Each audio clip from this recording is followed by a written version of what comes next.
Hello, YouTube.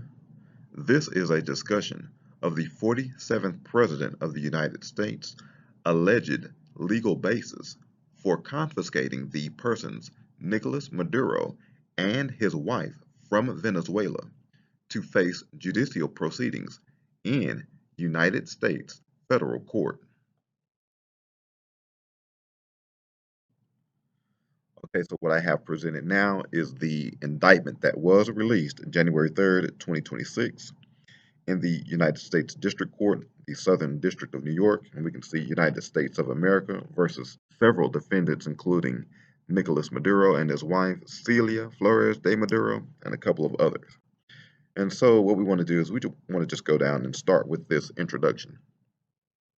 For over 25 years, leaders of Venezuela have abused their positions of public trust and corrupted once legitimate institutions to import tons of cocaine into the United States.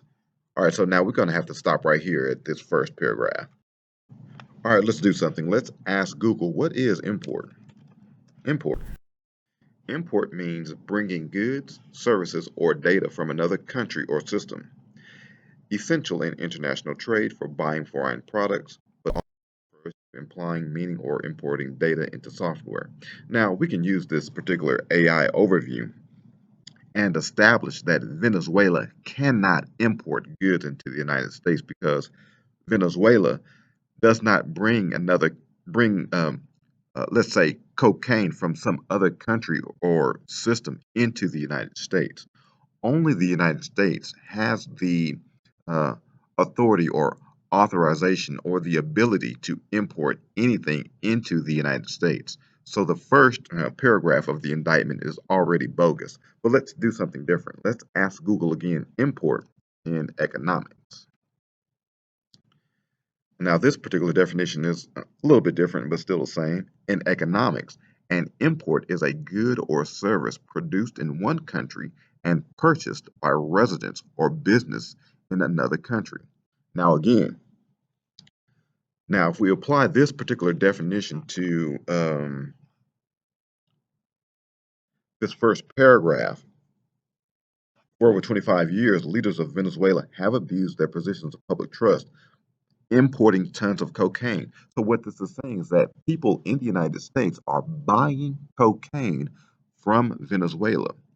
Uh, what is important is that if we read through the factual stipulations as outlined in this indictment, we find that Americans and the United States never bought cocaine from Venezuela at all.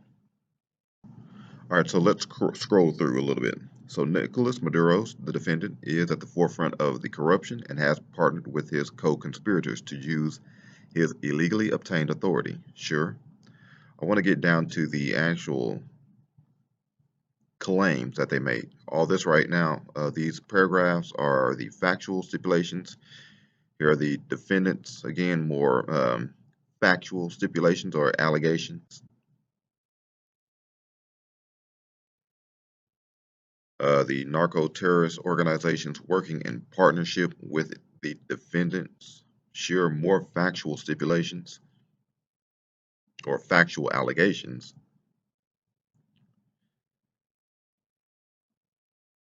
Corrupt drug trafficking, more fact allegations.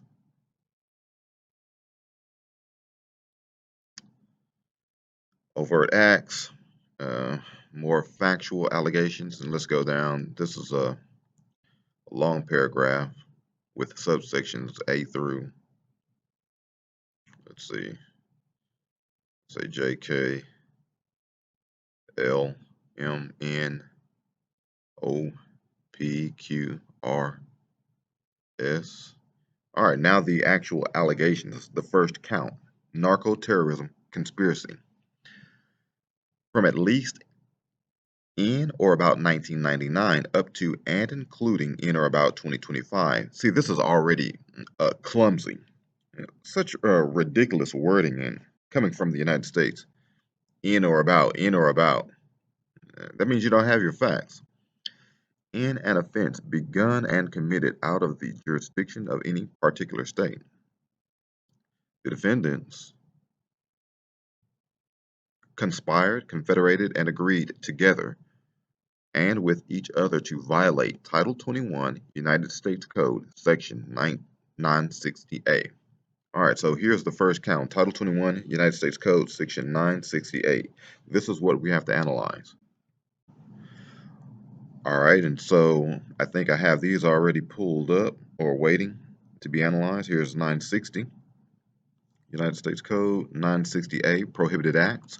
Whoever engages in conduct that would be punishable under Section 841A of this title, if committed within the jurisdiction, or attempts or conspires to do so, knowing or intending to provide directly or indirectly anything of pecuniary value to any person or organization that has engaged or engages in terrorist activity, as defined in Section 1182A3B of Title 8, or terrorism as defined in Section 2656 FD2 of Title 22, shall be sentenced. The jurisdiction.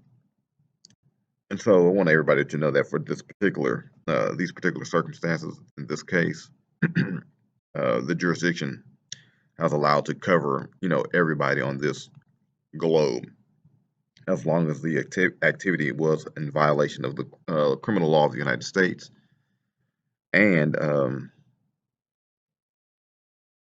after the conduct required for the offense occurs, an offender is brought into or found in the United States. So what happened here was that the Donald Trump administration used its military power to go over and confiscate particular defendants in this particular case. But also important is this subsection C. To violate subsection A person must have knowledge that the person or organization has engaged or engages in terrorist activity, as defined in Section 1182A3B. So let's pull up 1182A3B. Okay, here's 1182. We want to go down to A3B. 3B, terrorist activities. Any alien who has engaged in a terrorist activity. Now, what you have to be cognizant of is this recursive definition of terrorist activity. They're defining terrorist activity as terrorist activity and never giving any um, circumstances or situations outside of or any other enhancements to that particular definition. This is problematic because we really don't know. Anybody can say anything is terrorist activity by defining it as terrorist activity to satisfy this particular subsection. But here, terrorist activity is actually defined. As used in this chapter, the term terrorist activity means any activity which is unlawful under the law of the place where it is committed and which involves any of the following: the hijacking or sabotage of any conveyance, the seizing or detaining and threatening to kill, injure, or continue to detain another individual in order to compel a third person to do or abstain from doing any acts as an explicit or implicit condition for the release of the individual seized or detained, a violent act upon an internationally protected person, an assassination, or the use of any biological agent, chemical agent, or nuclear weapon or device, or explosive, firearm, or other weapon or dangerous device with intent to endanger, directly or indirectly, the safety of one or more individuals or to cause substantial damage to property. Now, here, this particular definition of terrorist activity, it disqualifies any any of the factual allegations in the indictment um, against Nicolas Maduro and his wife, because they did not have any intent to endanger, directly or indirectly, the safety of one or more individuals. Nicolas Maduro or his wife didn't hijack or sabotage any United States property. They didn't assassinate any person, and they didn't intentionally engage or violently attack any internationally protected person. So, the the factual allegations in the indictment do not satisfy the definition of terrorist activity, and therefore the United States has no case against Nicolas Maduro. But what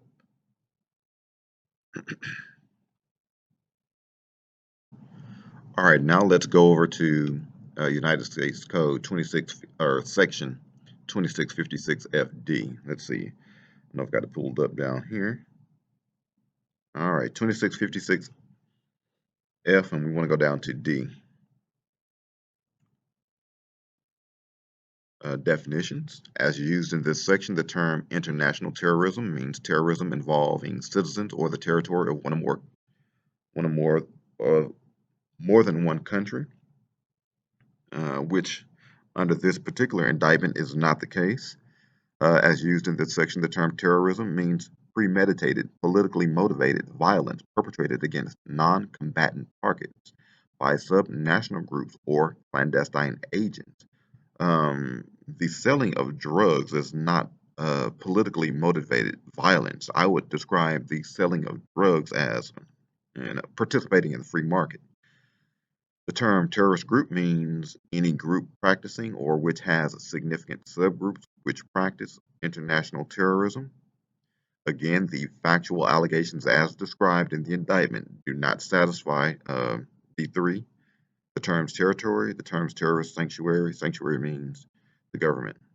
Okay, so we can clearly see that 2656 or section 2656 FD of Title